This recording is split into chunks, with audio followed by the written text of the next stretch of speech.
Hi everybody, hello. How are you today? I hope you're doing all right.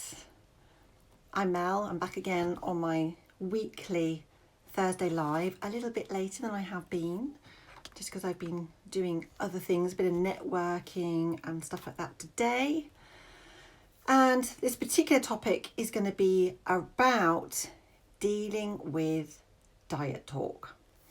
And this presents a real challenge typically at this time of year because we are faced with more food. Typically, we get more food in to celebrate the festivities, we're gifted food, we use food to bring us together, in terms of food is a great social connector, So any opportunities where we're perhaps presented or offered more food, and typically when it's celebratory food, it's that little bit extra special, it can raise up some fears, some worries. People can feel a sense of panic and overwhelm around seeing and being around more food, and therefore we can often have this desire to want to control it more. Now, this may not be you yourself, but other people around you may well be dealing with that. And typically, when we're in these places of discomfort, we can project that onto other people and therefore have an impact on how we might affect somebody else, particularly if that somebody else is looking to escape dieting, is doing their best to work on rejecting their diet mentality and doesn't want to have the conversations about how many calories are in this, how much sugar's in there, how long you're going to have to run to burn it off. Those are not helpful comments or discussions around food for many people, and they're just not necessary. The other side of this, of course, is that, not that far away, we'll be going into 2021. And I know people are feeling typically, more self-aware. Health has become a real priority for people, understandably, this year. And when we've had a period of, kind of having a blowout and not worrying about what it is that we're eating potentially, we might have at the back of our mind, it's okay, it's all right, because I can stuff my face now, because when I get to January, hey, I'm going to get rid of all of this stuff. It's going to be clean eating, detoxing. I'm going to be removing all the enjoyable foods from my life, so that I can be miserable but potentially lose the weight that I've gained over December.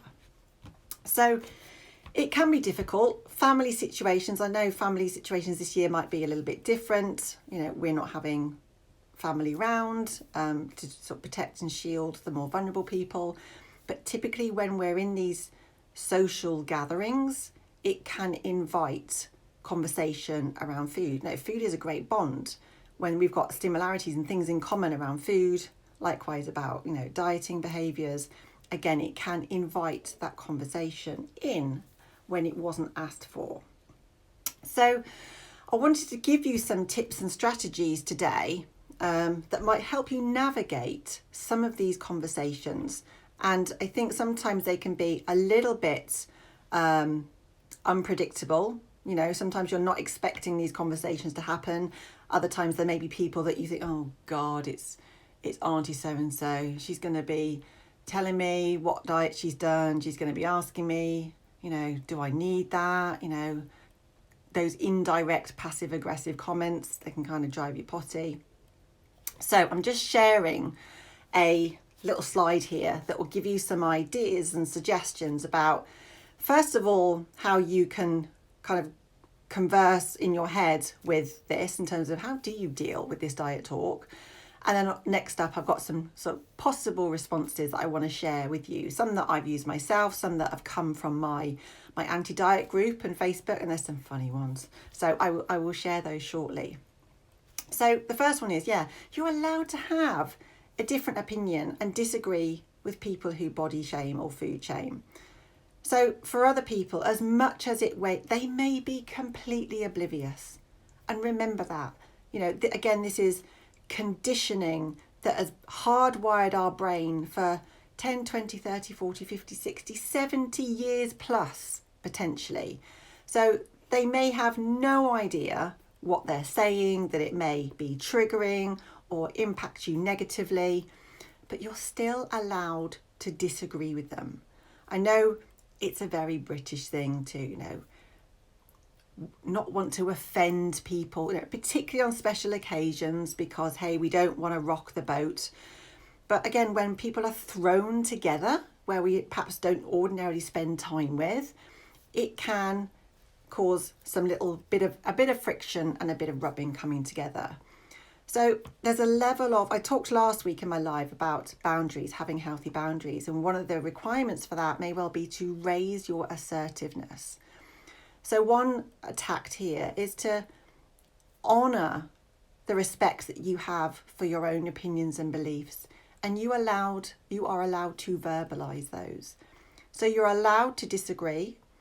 You are also allowed to call out body shamers and food shamers, but not in the context of potentially trying to make your point or convert other people into your way of thinking. That's not your responsibility. But to protect your own emotional health, you absolutely have a right to do that.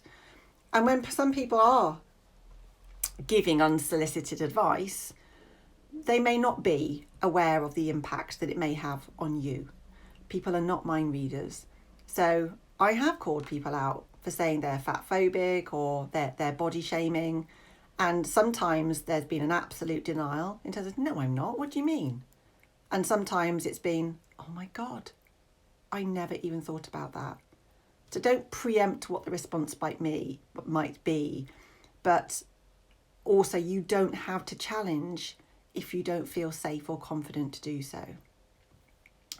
Next one is when we come to January, and lots of people will be, the whole, is it veganuary that comes on, going meat free, going drink free, cutting out the sugar. There'll be so many sort of free from diets, challenges, whether it's to raise charity or not.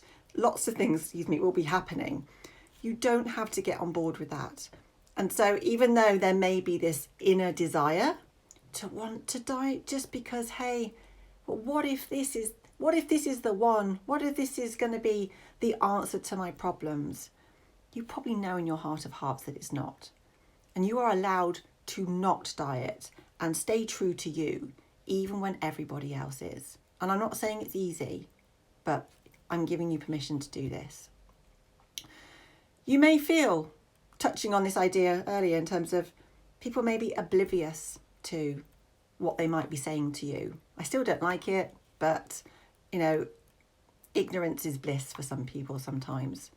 But you're still allowed to feel compassionate, and that might be a way to approach it rather than raising your hackles and you're allowed to feel angry and frustrated and disappointed and all those other things that might come along with this. But sometimes I think it can really help to switch it to a more compassionate view, because you've probably been there too, in terms of before you embarked on a non-diet journey, or for somebody that's never had kind of challenges around food or their body. Compassion can be a wonderful thing in terms of helping you be more empathic towards yourself as well. So diet is typically, even though they might not express it, there's usually some disordered eating pattern, some emotional, mental health challenges going on under there. Generally, dieters, particularly chronic long-term dieters, are struggling underneath. And this isn't, broadcasting to say all dieters are struggling underneath, but be mindful that they may be having difficulties dealing with it, and not feeling confident that they, are ready to change or know any other way of living, So, yeah, you don't have to, be conflicting, is that the word? You don't have to counter or make an argument out of something.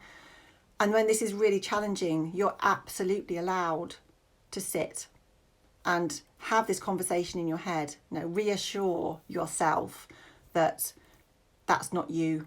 You've tried that before. That isn't the right thing for you. It's not healthy for your mind. Whatever you need to say to yourself, but reminding yourself that your beliefs are different. People will have different beliefs, and their beliefs don't have to be yours either.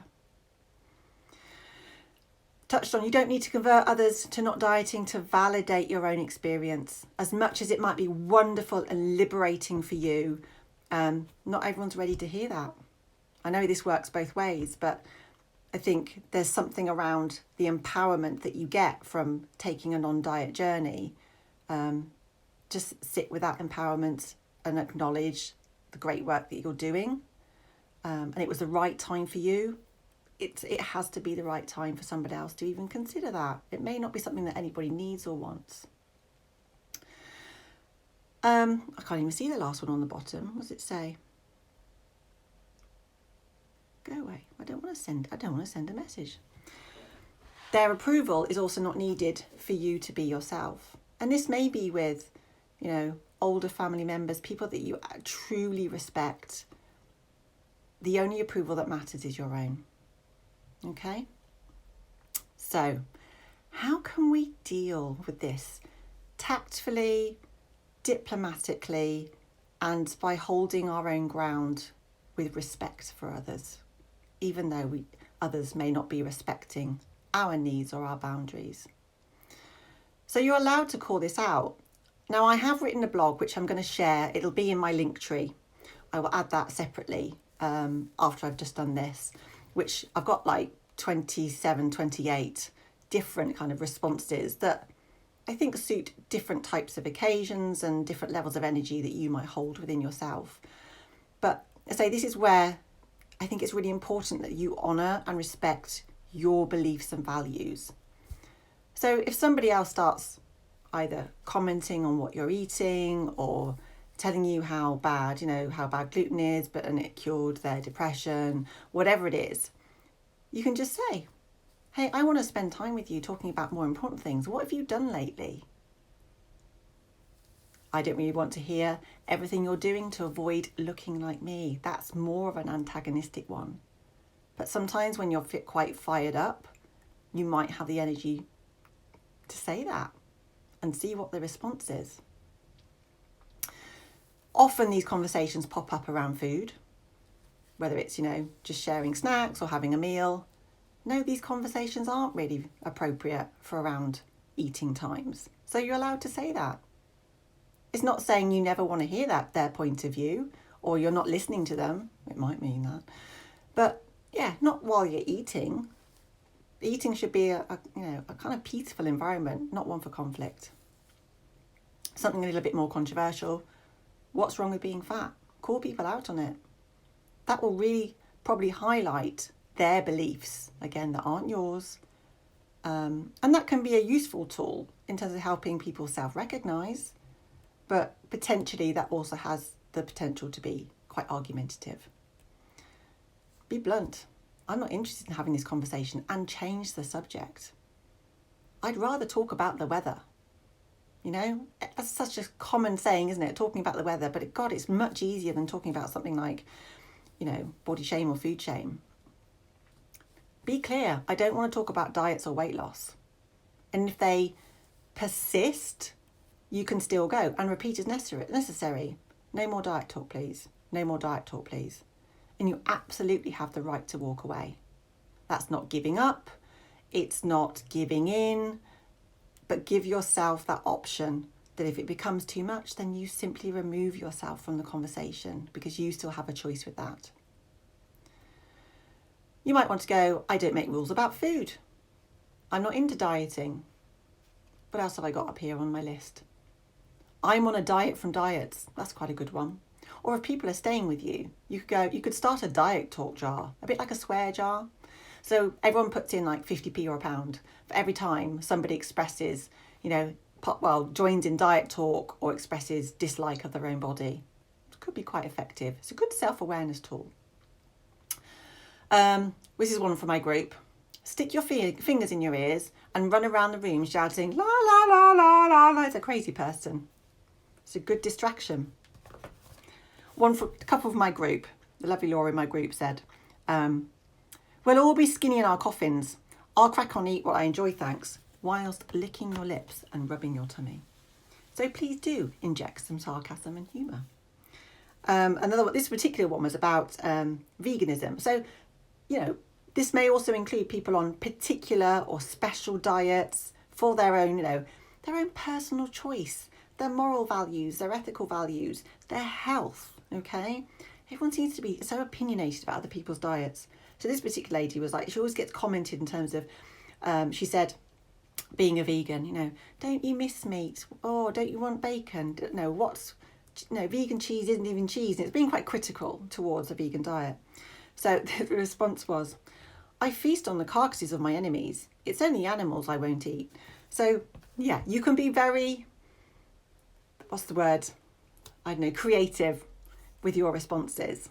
I say fun can be good. I often inject sarcasm and a bit of humour to kind of deflect conversations at times. It doesn't need to get angsty or confrontational. But again, just to remind you, if you're feeling uncomfortable, walk away. Save your energy, save your emotional state, protect yourself, to protect your boundaries. Walking away is not compromising your boundary, it's reinforcing your boundary. So that's me done for today. I hope you found that useful, and I will see you next time, I think for the last one before Christmas. Okay, thank you very much. I'll see you soon. Bye.